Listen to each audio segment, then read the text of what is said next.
Hello everybody, welcome back to Screen Stars, welcome to my review for the 7th season of Dexter. Now, as you know, I have been reviewing all the seasons of Dexter. I have just finished season 7, so therefore I am here to give you my thoughts and review on the 7th season. Now, as I've mentioned previously, many think like the quality of the Dexter seasons started to drop after season 4.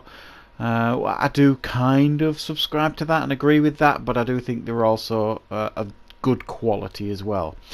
My personal thoughts on season 7 are, I think this, for me, is the weakest season so far, and there are a number of reasons for that, and I will discuss them, of course. Now, what do we get in season 7? Well, what arc do we get in season 7? Well, after season 6, the final scene of that season where Debs observes Dexter killing the Doomsday Killer. We are left with that.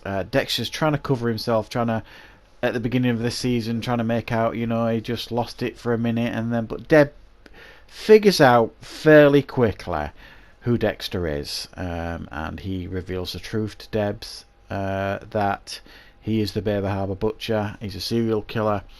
Debs obviously struggles to accept this, and much of Deb's arc this season is accepting this initially, and then coming to terms with it, and then eventually even covering up evidence to help her brother. So that's essentially Deb's arc throughout much of this season. But that's in the early parts of this season, is Deb's and Dexter's relationship and her coming to terms with who he is.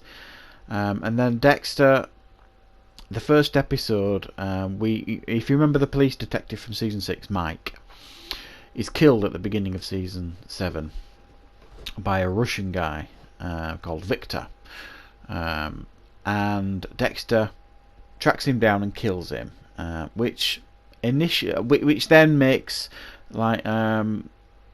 these Russian gangsters come to Miami, headed by Ray Stevenson's Isaac Speltzer.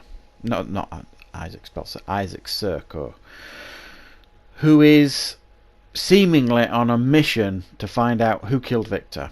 And we learn later on in the season that they were actually lovers, and it was the love of his life, and he just can't let it lie. He's got to find out who killed him.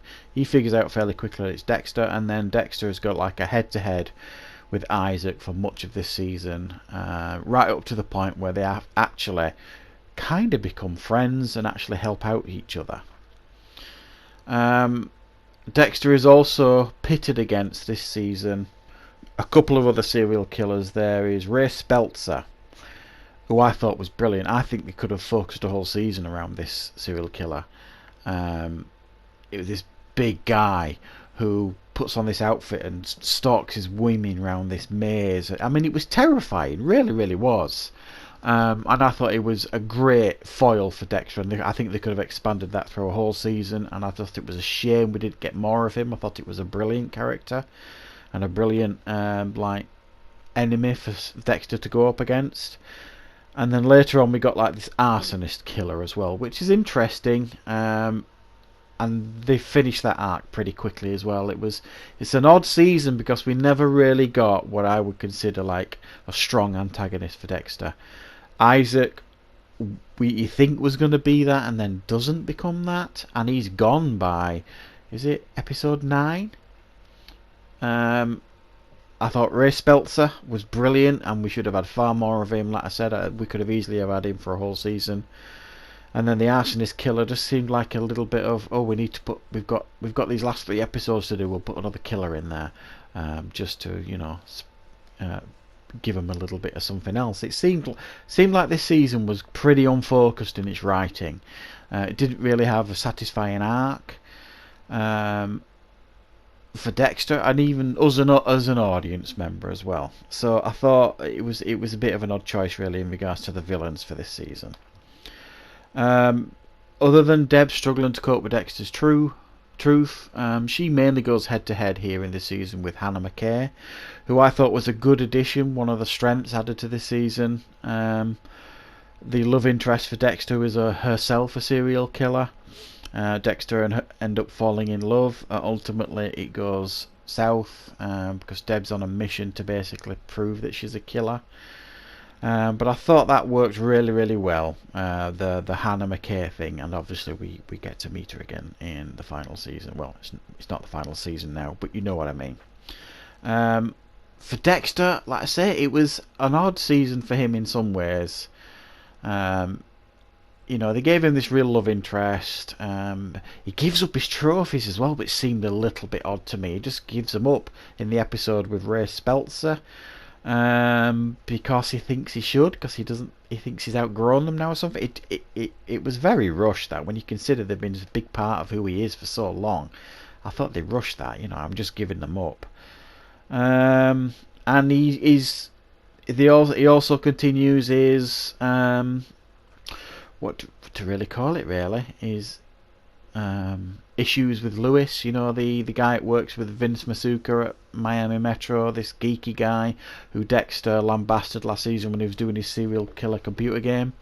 They go head to head this season as well, which again just seemed a little bit odd. Some of the things Dexter does to him, you'd run a bloody mile and he just keeps coming back for more.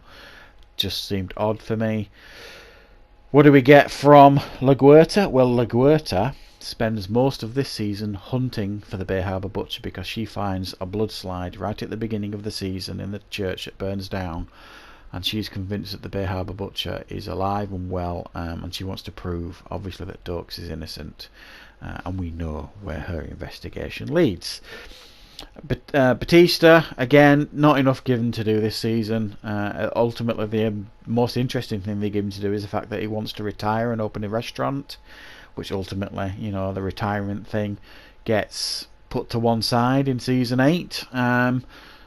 So yeah, again, I don't think they gave Batista anywhere near enough to do. I think he's one of my favourite characters, and they don't give him enough to do. Quinn, I thought, was really a frustrating character this season. He gets involved with a stripper at the bar run by Isaac and Jason Gedrick from Iron Eagle. And then he ends up basically becoming a corrupt cop and getting rid of evidence and all this kind of stuff. So yeah, it cut a frustrating figure, I think, this season, Quinn. Even though they gave him some interesting stuff to do, I suppose, he was quite a frustrating character to follow this season. So yeah, we all know. And this is all, you know, it doesn't matter about spoilers, really. You know, I mean, if you are interested in real spoilers, then turn off now. Needless to say, I'll give this one a 7.5 out of 10. But the end of this season, I thought, was very, very strong. Great end with a confrontation between LaGuerta, Dexter, and Deb. Was very, very nicely done, and ultimately the choice that Deb makes is heartbreaking and shocking. And it was a great end to a little bit of an underwhelming season.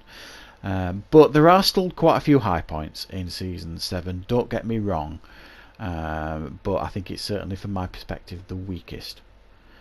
So yeah, that is my review for Dexter season 7.